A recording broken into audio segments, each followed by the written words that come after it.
Hello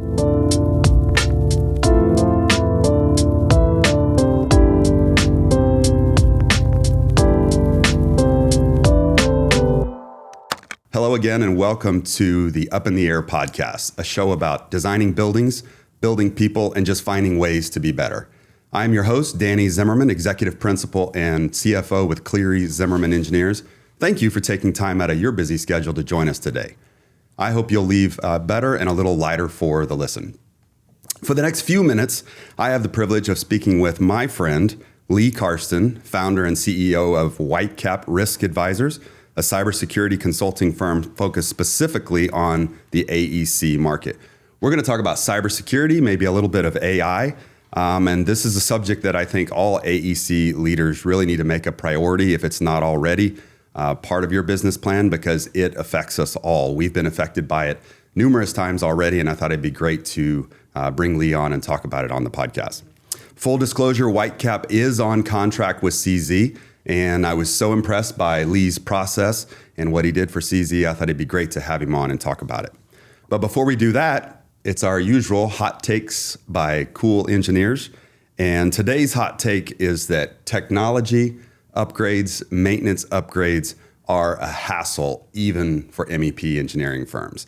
We have been going through technology upgrade here, bringing all of our offices onto the same platform and on the access control side. So that has been just a hassle. We thought we were good. Next morning, everybody comes in, none of the cards work. Then get cards redistributed, supposed to have proximity sensors or proximity use of the phone. So when you come into the door, none of those worked. And it's just been day after day trying to get this right across all of our 5 offices in Texas. So even engineers who are supposed to have their stuff together struggle with some of the maintenance upgrades. Same for HVAC. I don't know what's special. Maybe it's the fact that we're approaching our 20-year anniversary. But this year in San Antonio, we're also replacing the most of our HVAC systems. And boy, that's been fun as well. Just unanticipated issues, what we call existing conditions that we didn't foresee when we started the upgrade. So if you have something like this coming in your future for your firm or at your house, make sure and plan for the worst. Have the contingency plans, because there's a good chance it's going to go south and it's not going to go exactly like you hoped. Lee, any upgrades you've ever had that didn't go the way you expected? I'm sure there's plenty. Luckily, we don't have a proximity sensor on our door at home. I think for us, we just standardize with Ring. I think you can get it though, right? Now the technology, you can buy it for the doors. Yeah, cybersecurity guys probably aren't, but I'm sure you can. Right. It's interesting you say that, because I actually did upgrade the doors on my house to codes, but they were connected to Wi-Fi where I could see who comes and goes, and I could assign different codes to contractors or somebody. But what I found was, and I don't know if it's just the technology or the brand, but the problem was the batteries die quickly in the door locks, and it just eats them. And then you get locked out of your house, which I've literally been locked out of my house and had to call a locksmith because I have all this fancy technology and I can't get into the house because I don't have the override key and the lock has died. Yeah. So the key under the rock, you didn't have that. Yeah, I didn't have the key under the rock. No, you're right. And after that, I did put the key under the rock. Actually, I was so frustrated by this that I went and yanked the locks out and went back to a simple code. So you can get where you just have a code and it's not intelligent and it's not connected to your Wi-Fi. And that seems to work great. But I was disappointed because I like the fact that I could see the doors opening and closing, who was coming, contractor, when they arrive, things like that. The kids sneaking back in the house that's after right. curfew. Exactly. I think in the commercial world, you can actually get electrified hinges where you have a constant power source that's routed through the mortising of the door and works a lot better. But at a residential level, I was not prepared to spend that kind of money. I just wanted the economical Home Depot upgrade, and needless to say, it didn't work. Yeah, in the cybersecurity world, I've done some physical penetration testing before, and we've some pretty high security areas, and there's known hacker tricks on how to defeat some of the sensors. Yeah, so just like above the door, if there's a heat sensor, you can use a can of air. Yeah. And just stick the straw through the crack. Oh, nice. And the temp change triggers the magnet to unlock. So, I mean, it's a $4 can of air, and you're in. Okay. Well, I'll remember that for next time I need to break into a secure facility.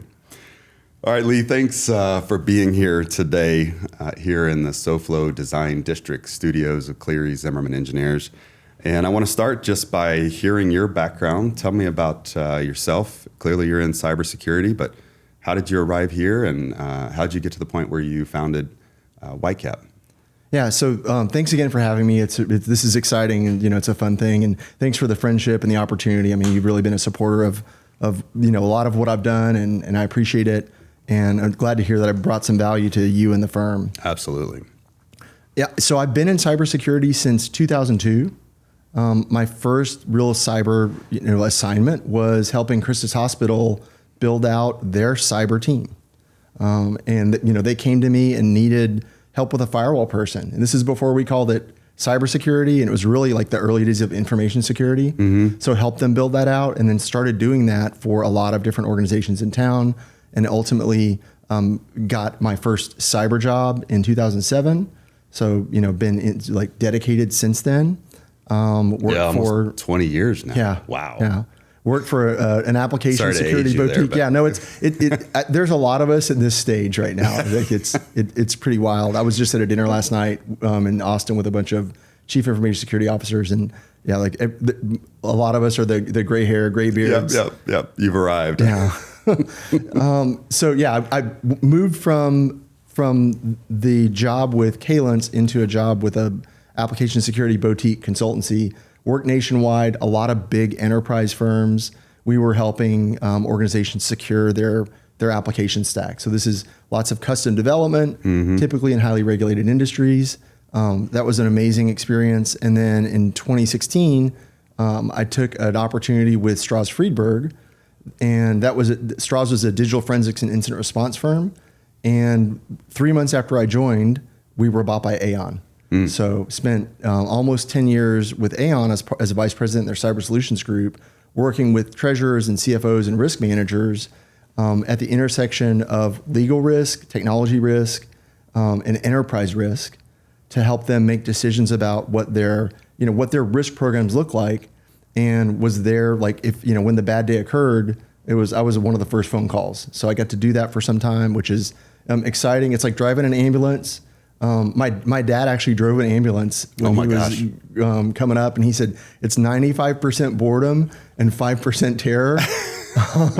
So I don't know if it was quite that, but it was a really cool experience. And then last summer, Aon sold off the cyber team, and I had an opportunity to do something else. And I had worked with the construction services group at Aon for some time, and they have a big CSG team.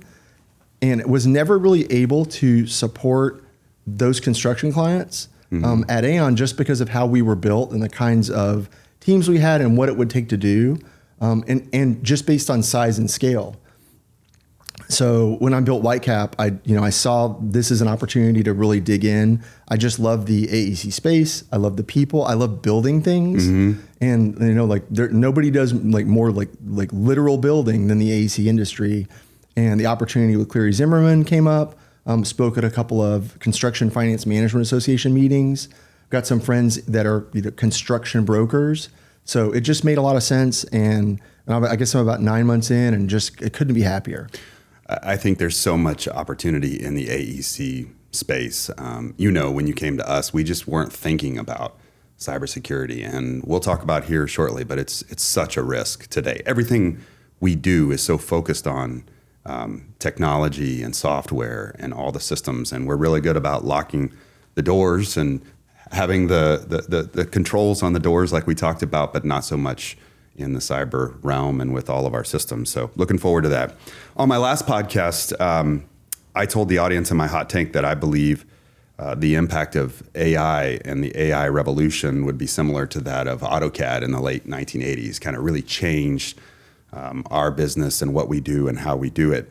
You and I had lunch a while back, and you shared some opinions that I thought were really fascinating about this disruption from a cyber perspective in AEC, so in architecture, engineering, and construction. Tell me a little bit about that, because I want our audience to hear that. Yeah, so it's based in the digital transformation and construction technology and where the business is moving. There's a lot of advantages to leveraging tech, and I think that one of the reasons that, especially on the construction side, where it's mainly field crews, kind of legacy systems, and as you move up into go from blue collar to the white collar construction and into the A's and the E's, the architects and engineers. You guys have been leveraging technology for a while, like you said, with AutoCAD. Mm-hmm. But the AI boom is changing everything. It's going to allow you to, bid better, to have more controls over the project as it goes through. There's the opportunity for selling services with the as-built, and so you're not just turning over plans, but all of the electronic information that you can manage about a building and the structures and what's in the air in those buildings. So it's really important that you don't not move forward with technology because you're concerned about risk. And I think my take on this is the companies that don't move forward with the technology and don't embrace AI and don't embrace the construction technology, they have risks as well. Yeah. So it's a choice. You don't have to do it, but it's a choice. Mm-hmm. And I think the first way that it shows up is going to be in the finances. So you're either going to be bidding projects and lose them because someone has a more efficient way to deliver that service, or you're going to be bidding projects and winning them, but winning them at a loss because someone with better tech and a better understanding of all of the intricacies of the project is going to not bid that or bid it a little higher. And now you're going to be stuck with a project that you're on the hook to deliver, and you deliver it, at a loss. Sure. Yeah. So there's a financial risk. And I think that's that risk is what I talk about internally in our firm, and why we have to embrace AI is because we have got to get progressively more efficient in little areas. Not bring AI and say AI is going to design this building. We're just going to plug the architectural models in and then watch the MEP come out. That's not what it is. But if we can become more efficient when we're reviewing submittals, more efficient when we're doing our site visit reports, you name it, the really low-hanging fruit, meeting minutes, financial analysis, to your point, that applies to us too. We're looking at pay applications. We're looking at things in the field just like the contractors would be bidding on the front end. So I completely agree with you. And I think especially in metropolitan areas, you've got to. If you're in a small town, maybe that's different because everybody knows everybody. Mm-hmm. But in metropolitan areas, I think our industry, if you're not competitive with technology, and I'm maybe taking some of this away from you, sorry, but no, you're not. You. So that's the first thing. The second thing is going to be a people risk. So are people important to the construction business? Yeah, of course. It's fundamental. And right. There's a lot of discussions around how do we attract and retain the next generation of talent or the good talent that we have, and the companies that make the lives of their employees easier and make them more efficient and give them better opportunities are going to be the attractive employers. So you're going to be you're fighting the talent war already, but now you're fighting it kind of with one hand behind your back. Sure. Because you're not employing some of the tech that's that really makes the job fun. Yeah. And gives you some advantages that you don't have otherwise. So you're going to lose the best employees, and that's going to hurt you long term. Hurt your competitiveness. For sure. Yeah. And just the kind of company you become. Yeah. Absolutely. And then the third thing is it comes in the rest of the risk profile and enterprise risk. So, how are you getting bonded? What does your surety package look like? What does your cyber package look like? Are you having, business interruptions because you're not managing those systems well? Yeah. Because just because you're not doing something doesn't mean you're immune from the attacks. Everybody's using email, everybody's using computers. You may not have iPads in the field yet, but that doesn't absolve you from any cyber risk, and it's going to show up. Well, I really like your perspective on it, and that's exactly what we're digging into today. AEC firms, we aren't, the garden variety aren't big, large tech companies. Right. Certainly there's a lot of big contractors and there's big architecture and engineering companies. But by and large, it doesn't seem like we would be a big target. Are we really a risk for cyber criminals? How do you see that? So what do you think? Do you think you're a target? Well, based on all of our conversations so far, absolutely. So the studies are that the AEC business is a pretty big target. I think the ransomware numbers that I've seen, it's about double the rate of other industries. And if you just look at the list, like last year, healthcare was number 1, manufacturing was number 2, and construction and AEC was number 3. Oh, wow. Well, I can imagine both in architecture, engineering, actually in all three, there are so many subcontractors and consultants involved, so much payment of cost of goods payments that go out that aren't just expenses. So, that's got to be one of the areas that's a huge risk is payment fraud. Yeah, the numbers are really big. The companies are small. The level of maturity and the investment that's been made around cybersecurity isn't the same as a more mature industries or regulated industries. And one of the things that really drives a lot of cyber maturity is the regulation. And that just hasn't really happened in construction yet.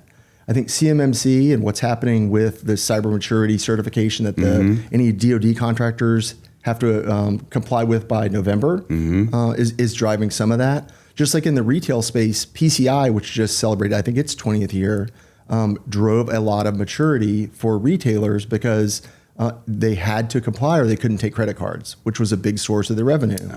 So like that did it. And then in healthcare with HIPAA and financial services with SOX and lots of other, the OCC, which is one of the top regulators in that space, they're driving a lot of adoption because business leaders don't have a choice. And you said that's CMMC? Yeah, we're in the process of doing that with your help right now because of federal contracts and getting ready for those. Do you have like an example of something that you've gone through or seen specifically in this area of the AEC or cybersecurity, of a breach or something like that? Yeah, so it's a little sensitive because we don't name names and that, but I think from an AI perspective, there was a UK engineering firm that was recently hit that not to like this is not a scare tactic, but the threat actors used the spoofing, voice spoofing, and even the video spoofing and digital spoofing of their leadership team while the leadership team was away at an offsite. And ended up creating $25 billion worth of losses in multiple payments. Goodness and these aren't firms like you said that just from a revenue perspective, you're like that's that's the revenue. Yeah, that's a lot of money. We could lose the whole thing, whole year, because of something like that, and it does occur. You and I got involved professionally from a business perspective initially because of insurance. But one of the reasons that, and as CFO, this has kept me up at night, is the examples or the incidents that I've seen on some of the consultants and contractors out there just in the last couple of years. Recently, in the last year, there was a well-known subcontractor that got hit with an email ransomware. And gosh, it took them down for at least 2 weeks. FBI got involved. And I'd be interested to hear from you a little bit about incident response. And what that means, because that was part of why we got involved professionally, is being prepared when something does happen. Where do you go? Like, what's your first call? It's that ambulance incident you talked about. But what happens when an incident occurs? Let's say it's ransomware with an email, locks down the system. A lot of things are triggered at that moment. And if you're not prepared as a professional, then this can really extend the disruption by days or even weeks. Sure. Yeah. The average ransomware downtime is 16 days. Wow. So, and that is still a major attack vector. It's not the largest attack vector in the space. I think fraud in the BEC, like the payment fraud is the largest loss from a dollar's perspective. Ransomware can be very disruptive though, as well, because if the business is down for days or weeks, you have a problem. So the first thing you want to do is you don't want the first time that you're talking to your team, your response team, to be the day of the incident. So like trying to find someone. Yeah. Don't pick your team on game day and have a plan. So if you have cyber insurance, one of the good things you get with that is a network of providers. So even if you just have a small policy, anybody that's considering cyber is like kind of on the fence, I would just encourage you, even get $1 million policy. It's not that expensive. I mean, the premiums are from $3,000 to $15,000 a year, and that really depends. Like cyber insurance is not binary, and I think we're going to talk about insurance a little more later, so we'll cover that then. Yeah. But from an incident response perspective, you get that network of providers that are vetted by the insurers. You want to make sure that the breach coach is one of the first people that gets pulled in, so that any of the work that gets done is under privilege or is protected as much as you can. Over the last couple of years, the courts have been pretty aggressively like pulling privilege off of forensic investigations. So you need to make sure you do everything you can to protect that up front.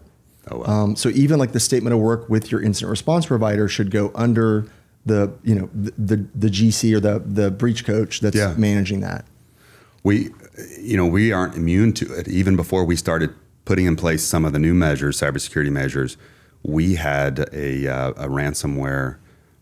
I guess it's software that's built into the email essentially, but it passed through our email system to a client of ours. Somebody opened it on the client side and ended up taking down their servers. Thankfully, they didn't hear, and communication is a big part of it, even though we have not historically, but I would say 2025 and previously had a lot of the measures we need in place. One of the things we did, and I think we have done well, is communicate. We constantly talk to staff about being vigilant. If you don't recognize the email sender, if something's not right, the usual hover over the email to make sure it's who it says it is, because the spoofing, both in voice and then in text, is a big part of how they get the ransomware across. Yeah, and identity is a big part of that, and the hackers don't really hack in as much anymore as they do login. So like if they've got credentials, and third-party risk is a big part of it. So one of the things about this business is how the teams work and operate together, and how teams are built, and the business relationships that go back years with with you and your clients and your subs and the people that you work with, but they change for every project. And the information and everything is shared in a very open way. So a impact to one organization on that team can really impact everybody very quickly. And there has to be some kind of trust built. And you don't want to be that guy. No, you don't. And I also think it's kind of our fault as a security industry that we've got people getting attacked so easily just doing their normal jobs. Because like, how do we communicate as companies, right? Email is a big way that we communicate.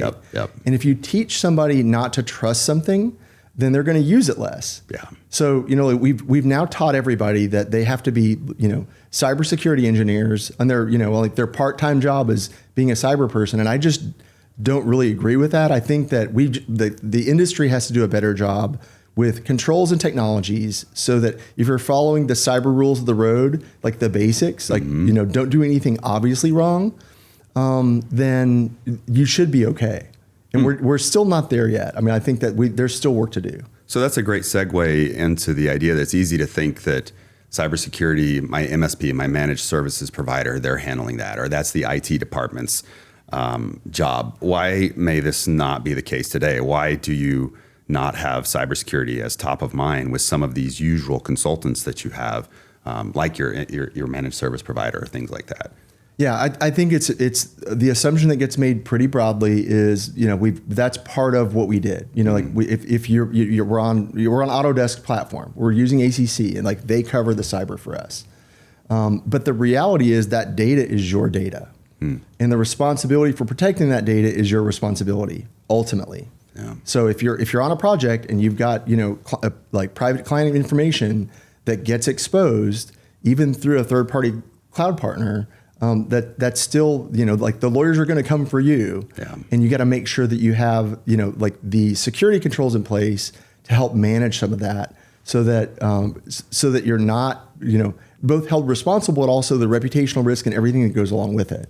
Does the average MSP contract cover a lot of cybersecurity? And maybe you're not as familiar with the MSP. No, side, I am. Okay. So MSPs do a good job. Like in general, I think that the assumption made by their clients that this is covered or it's not as deliberate in that conversation to say like, this is what we're doing, this is what we're not doing, so that you can build that governance layer around it. And it's really what I built my business around, because the Institute of Internal Auditors has a concept of 3 layers of defense.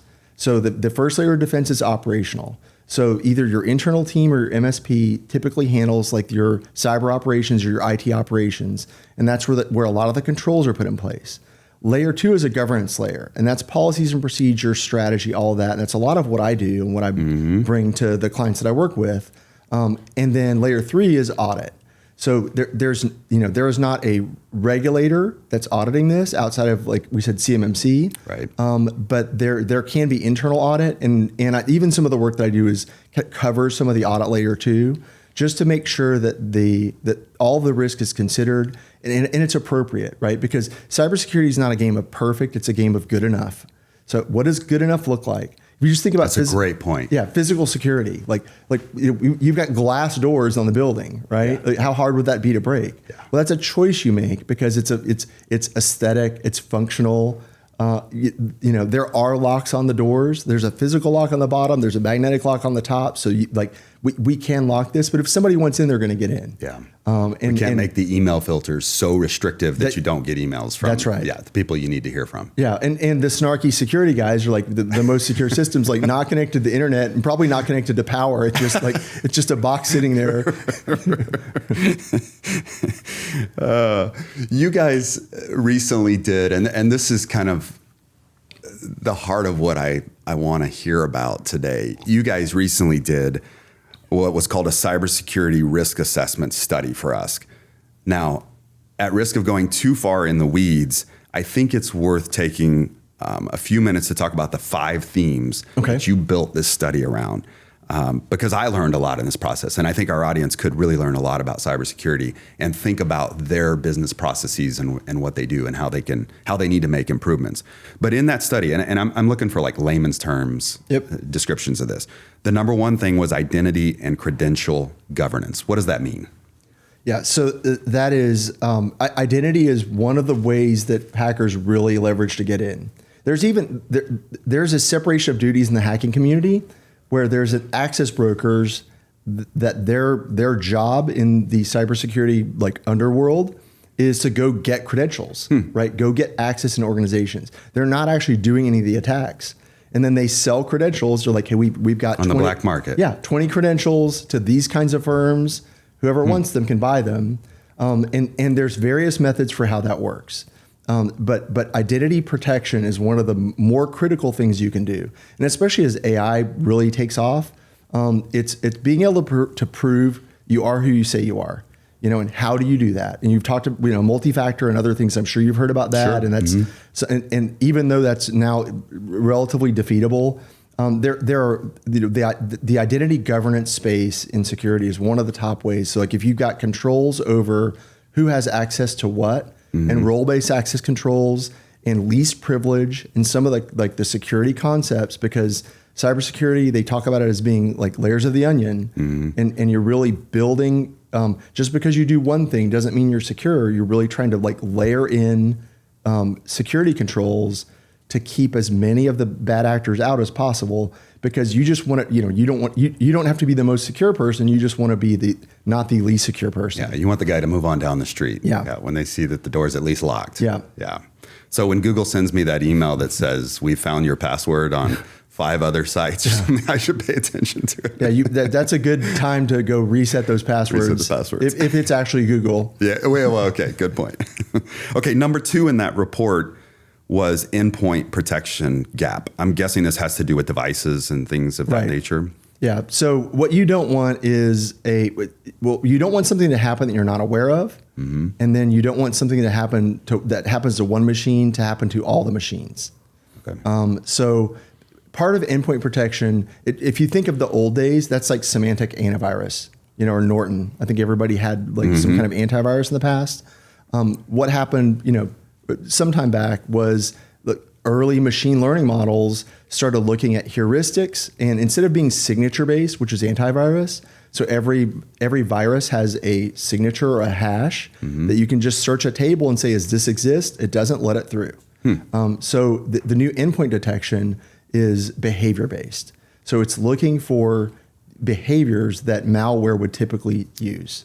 And so like there's agents on all the machines that look for the behaviors that are not normal behaviors. Routines, right? Out of the routine that person normally does. Right. Or should be doing. Someone in that role should not be, like requesting that kind of access.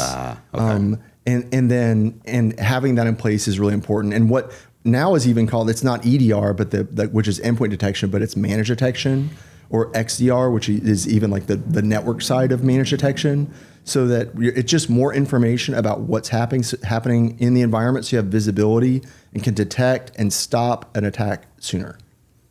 Number 3 was detection and dwell time. Mm-hmm. What does that mean? That's stuff that gets in, potentially software monitoring stuff that gets behind the door? Right. Do you know if something's going on? And attackers used to live in the environment for 6 months before they did anything, and they would just sit and watch. So this is exactly what we just faced when, as part of one of the technologies we leverage to improve our cybersecurity at your recommendation, we went through and did these scans of everybody's email, tens of thousands of emails, hundreds of thousands of emails. No doubt. 6 months of your Exchange server. Yeah, exactly. And then what you found was like 24 agents sitting there that weren't active, right? Or something like that. But this is the kind of thing you're talking about here. Yeah, like without disclosing too much, there was like two active incidents that we were unaware of. Completely unaware, blind, had no idea it was sitting on our servers, our Exchange servers. Right. And so luckily, right, and I think that the other thing in cybersecurity is luck is such a big part of this. Like it is better to be lucky than good. Yeah. And that happens all the time. Yeah. I mean, I've been on a number of incidents where so the scattered spider, which was the MGM hack a couple years ago, like 2 weeks before that incident, I had a Fortune 100 client that called me and had a scattered spider event that was going on, and their entire organization, the backups were in Microsoft Azure, and there was one checkbox in a configuration file for immutability that saved 80% of their backups. Wow. Yeah, they were one checkbox away from losing everything. Good grief. Yeah, so like it is better to be lucky than good. So like back to the question again, I want to make sure I answer it. Yep, yeah. Detection and dwell time. Yeah, so like you need to be able to detect that, and part of that is the EDR, the front end, the point we talked about before. But the dwell times are now hours or days. It's not 6 months. So this is even before the attackers are leveraging AI. So everything is even getting faster. You talk a lot about attackers. Where are these attacks coming from? Most of them are financially motivated. I think years ago we talked about the nation state attackers, and there was a breach this year from an Iranian group that hit Stryker, where they leveraged Intune, which was a mobile device management software that is used to manage access to the environment, and they used Intune to delete either 70,000 or 200,000 devices. Wow. And took everything out. Pretty scary wild. And it's not a sophisticated attack. They just had access to an Intune console in that environment and used it. Because attackers are living off the land. So nation state is rare, but it happens. The other thing that comes up with nation state when you're talking about cybersecurity and insurance is the act of war clause. So in that case, like insurance doesn't cover an act of war. So if you are attacked by a nation state, there are challenges you may think you have a financial backstop that doesn't exist at that point. Luckily, that's not most of the attackers. It's mostly financially motivated. And this all happens with the forensics team that your insurer is going to bring to your office or digitally leverage against your network to see what happened, right? That's part of that incident response. Yeah, and I think business leaders always want to know, when did they get in? What did they touch? What did they take? Who was patient zero? How did this all occur? There are ways to identify patient zero. It's harder to identify exactly what was taken because of the way network traffic gets routed. A lot of times attackers will leave tables or information behind that they build and then they'll delete to cover their tracks. But if 20 gigs of data went out, and we're not sure what 20 gigs were there, but we can find a tree that was created that has the accounting folder and the things under accounting, and that's about 20 gigs worth of data. There's a pretty good assumption there. Okay. And then the forensics team will build, tables to show what data was touched or where there was access.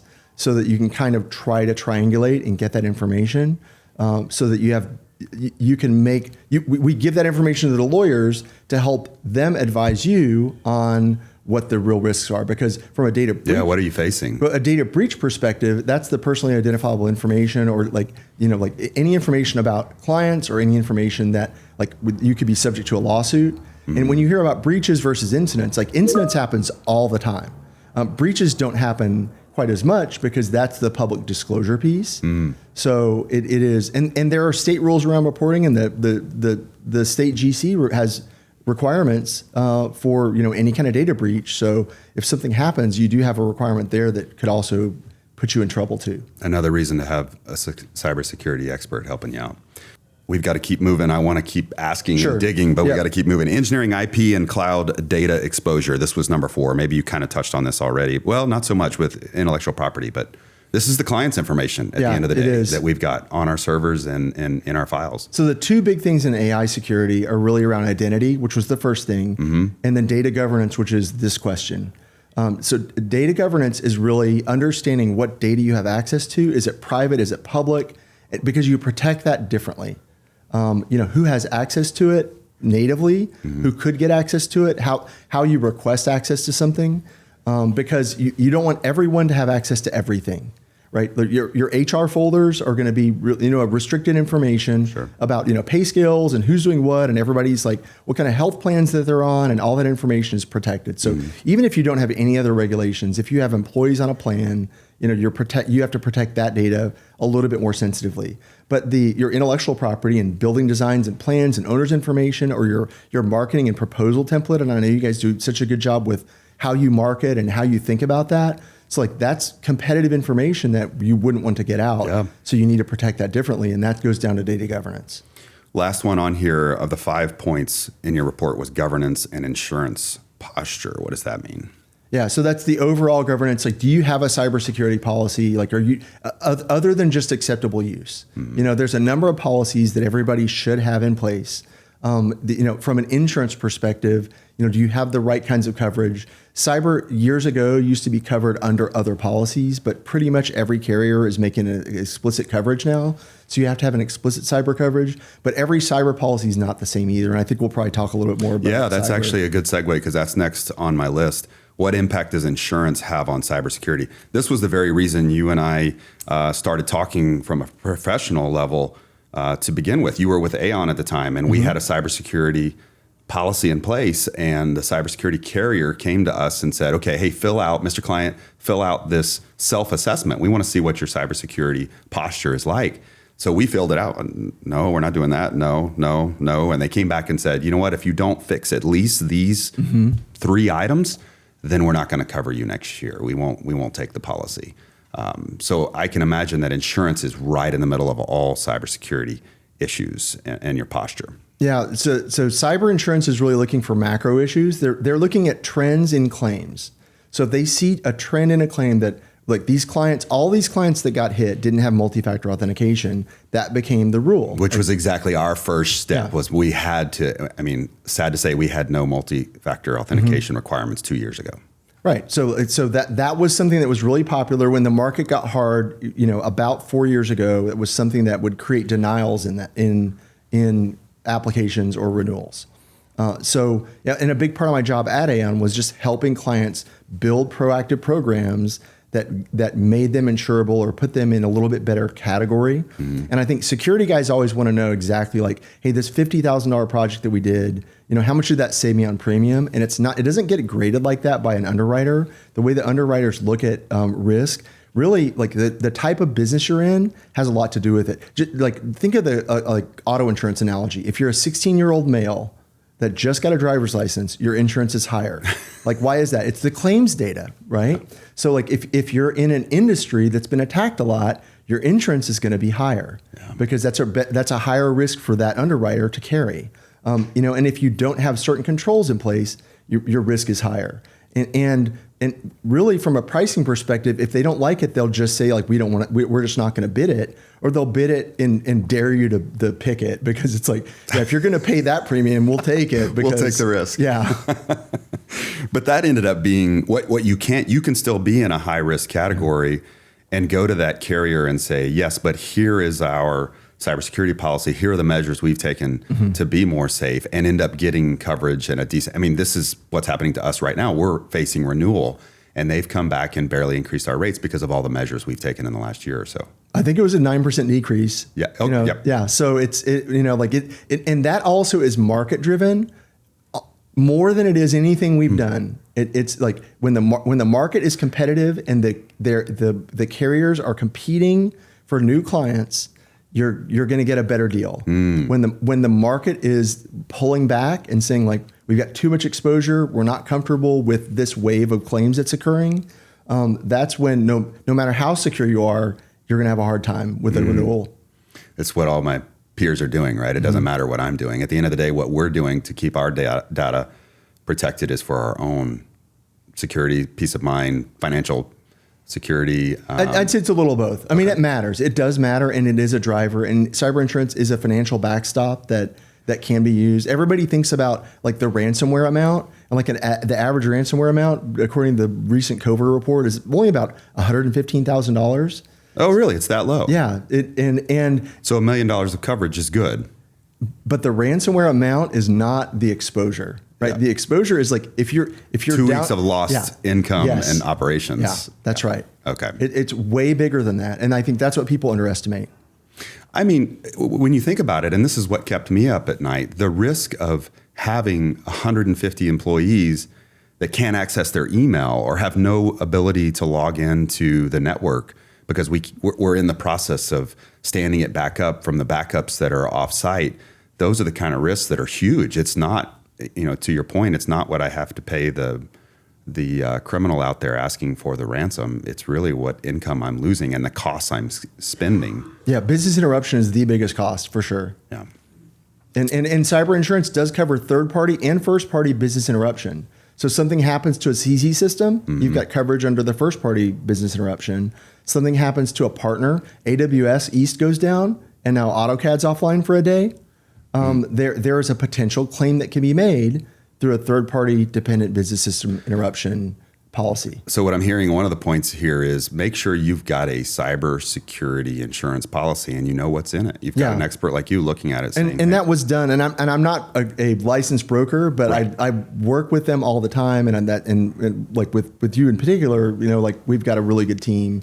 And you want somebody that does this every day.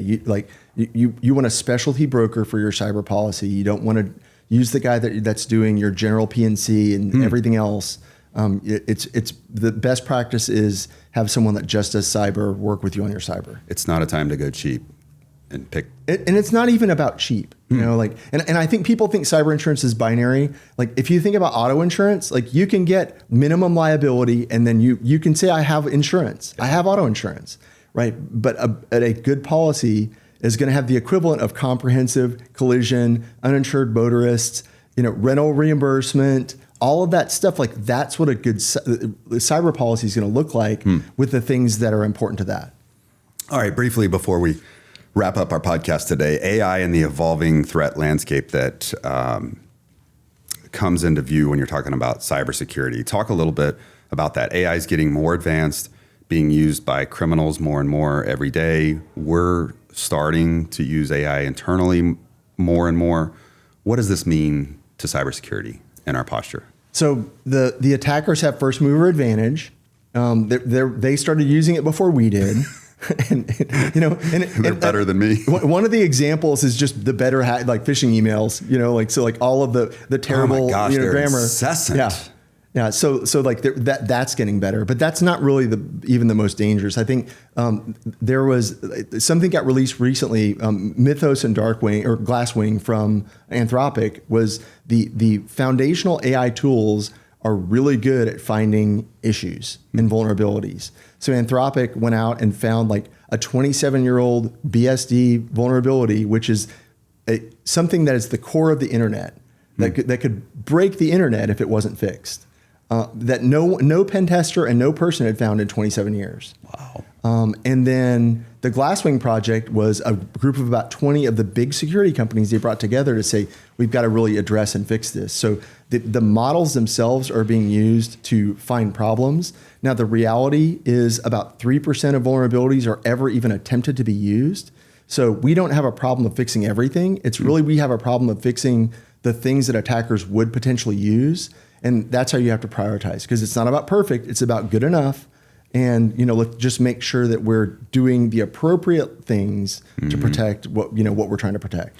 So a lot of firms today are looking at leveraging AI and adopting new tools and getting an Anthropic subscription, a Claude subscription, or a ChatGPT subscription for more and more people. What should we have in place as an AEC firm to make sure we're protected in those areas? Yeah, so I think it goes back to a good core cyber policy and just good cyber maturity, and then an understanding of what people are doing as you're leveraging AI. And what you don't realize, you may think, okay, we're going to do this, this Anthropic subscription, and we're going to start implementing that and using it. But there's AI in everything that you use. I mean, there's AI in your everybody's trying to build your billing platform, your project management platform, your Autodesk platform. Everybody's got AI built in. So how is that being used? What is it being used for? How getting an understanding around that and really building a good AI risk profile, similar to what you're doing around cybersecurity or cyber risk profile, is really important. Is it better to have company provided AI subscriptions than just tell your staff, hey, we want to encourage you to go use AI, go use ChatGPT or whatever? There's a problem with that. Yeah, that I wouldn't recommend that. But one of the things is you don't want any proprietary data training a model. So you don't want to take all of your proposals and say hey, how do I make these better? And now that becomes part of Claude's model. Yeah, put all that out there on the public. Anyone else that queries Claude can potentially get your answer as part of their request. Yeah. So you don't want to do that. But there is certainly a better way to do an enterprise AI rollout. And I know you guys are working with some experts there, and it's important to have a measured strategic approach to how you roll this out. Yeah, good advice. All right, we're going to have to wrap up cybersecurity discussion in the interest of time, and I want to go to a fun segment we call overrated, underrated. And the goal here is I throw something out there, you just say overrated or underrated, and maybe tell me why. Okay. So in the spirit of cybersecurity, password managers, overrated, underrated. I still think they're underrated because not enough people use them. One of the major ways people get popped is password reuse. So having some kind of password manager. So my Google Sheets password spreadsheets probably not the best. That is actually just a physical password manager. You need to make sure that is protected. That has a really good password, at least on that document. But using a password manager, you just want to make it easy to have a long password. Okay. That's really it. Password complexity used to be the thing that everybody talked about. Its length is the thing. And as quantum comes out, China's got a quantum computer that breaks encryption. So every password that we currently have of any length with any kind of anything is breakable. I wish I could pull on that thread. Multi-factor authentication, underrated, overrated? I would say it's overrated because MFA bypass is a thing. It's pretty effective. And through AI or just other? There's multiple ways that you can bypass MFA. So one-time passwords or anything like text-based with SIM swapping is relatively easy to do, and like MFA fatigue. There's a lot of attacks where the attackers will just send you a prompt, if you have to approve with Authenticator over and over and over at midnight, and you're just hitting your phone on next to your bed, and you hit approve. Right, and those are just the non-technical ways, and then there's technical ways to bypass it to defeat it. Yeah. Well, it won't hurt my feelings if... No, it's not going away, but it's overrated. All right, Face ID or Touch ID? When you talk about multi-factor, it's something is one factor. It's one of the factors. Yeah, and then something you have or something you are, right? So Face and Touch ID are something you are. It's part of multi-factor. It's also it's pretty safe. I'm for it. Maybe a little bit underrated. I feel like the only place we do the Touch ID or Face ID really is Apple. Apple does this so well on the phone, but I know there's a lot of laptops you can set this up and do. Or Windows Hello. I mean, Windows Hello is a very effective way to manage passwords. We're not doing that internally. That might be something we look at doing. Travel itineraries. I'm a big fan. And my family, I would say they're underrated because my wife and kids are just like free spirits and like don't like plans. Yeah. And I think that we just miss so much on a trip. Like there's so much we could have done if we would have just thought about it. 100%. Yeah. Travel itineraries. To your point, mixing a little AI in here just to explore. We were looking at a trip this summer and I went into Claude and said, here's what I want to do. Here's the ages of the family. Here's where I want to go. We like history. Yep. We've got a young one too. We need to. And I was amazed at the itinerary that came back. It was absolutely astounding. Yeah, I did a trip with my older son. When he turned 16, we bought a car in Seattle, flew up there and drove it 3,500 miles back to San Antonio. Oh my gosh. And we used road trippers and said, this is where the main places we want to go. What do we need to see? And it was an unbelievable trip. One you'll always remember. Yeah, I'm a big fan of travel itineraries as well. Totally underrated. All right, I know you're a Razorback, so this is kind of in the spirit of UT, 6th Street in Austin. I think it's overrated. I don't really go to 6th Street, so it's kind of a hard thing to answer. But like, wasn't 2nd Street the cool place to be for a while, and other places? And now, there's the guys shooting people on 6th Street, so you got to be careful. Physical security, not cybersecurity. Yeah, I'm with you. Overrated. Barton Springs in the summer.